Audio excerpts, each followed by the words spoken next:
Eagle captains today are Norm Van Brocklin and Chuck Bednarik. Bill Forrester and Jimmy Ringo are the Packer captains. They were out a moment ago for the coin toss.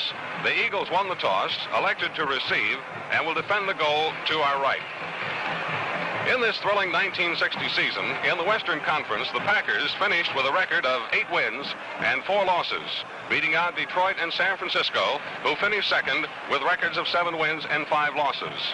The Eagles lost their opener this year and then won 9 straight games to wrap up the title in the Eastern Conference.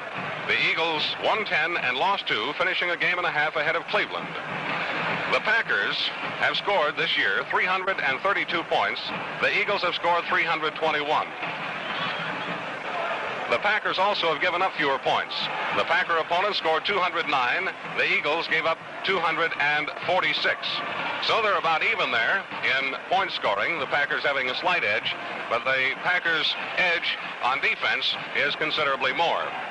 In previous title games, the Packers beat the Boston Redskins in 1936, lost to the New York Giants in 1938, beat the Giants in 1939, and again in 1944. That was the Packers' last title, 1944.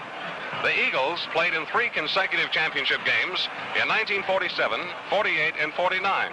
They lost the first one and won in 48 and 49, their last championship year. Both clubs have made rapid progress to the top in just a very few seasons. In 1958, they both finished last in their divisions. That was Buck Shaw's first year as Eagle head coach. Since that 2-9-1 year, he brought them along to a 7-5 performance in 1959 and to the top this year. The Packer resurgence has been equally amazing.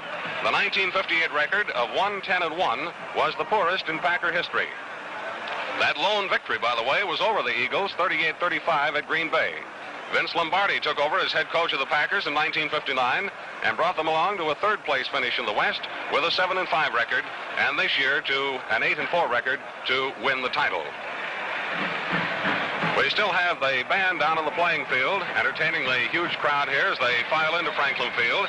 As we glance around, we can see that it's filling up rapidly and probably will be filled by the time we have the opening kickoff. Now, let's take a look at the starting lineups for this afternoon's ball game. First of all, for the Philadelphia Eagles, at left end, Pete Retzlaff, 6'1", 209 pounds from South Dakota State.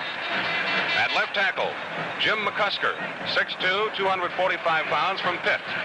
At left guard, Jerry Huth, 6'1", 228 pounds from Wake Forest. The center, we expect, starting at center, Chuck Bednarik, 6'3", 235-pounder of Penn, his 12th year in the league.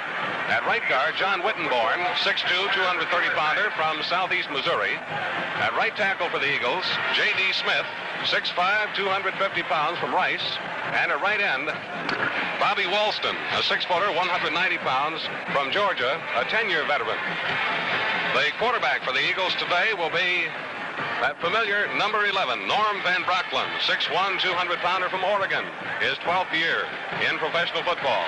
At left half for the Eagles, number 33, Billy Barnes, 5'11", 202, from Wake Forest. At fullback, number 35, Ted Dean, a rookie in the NFL. And the flanker back, or right half, number 25, Tommy McDonald, 5'10", 182 pounds from Oklahoma, his 4th year in the National Football League. The offensive unit for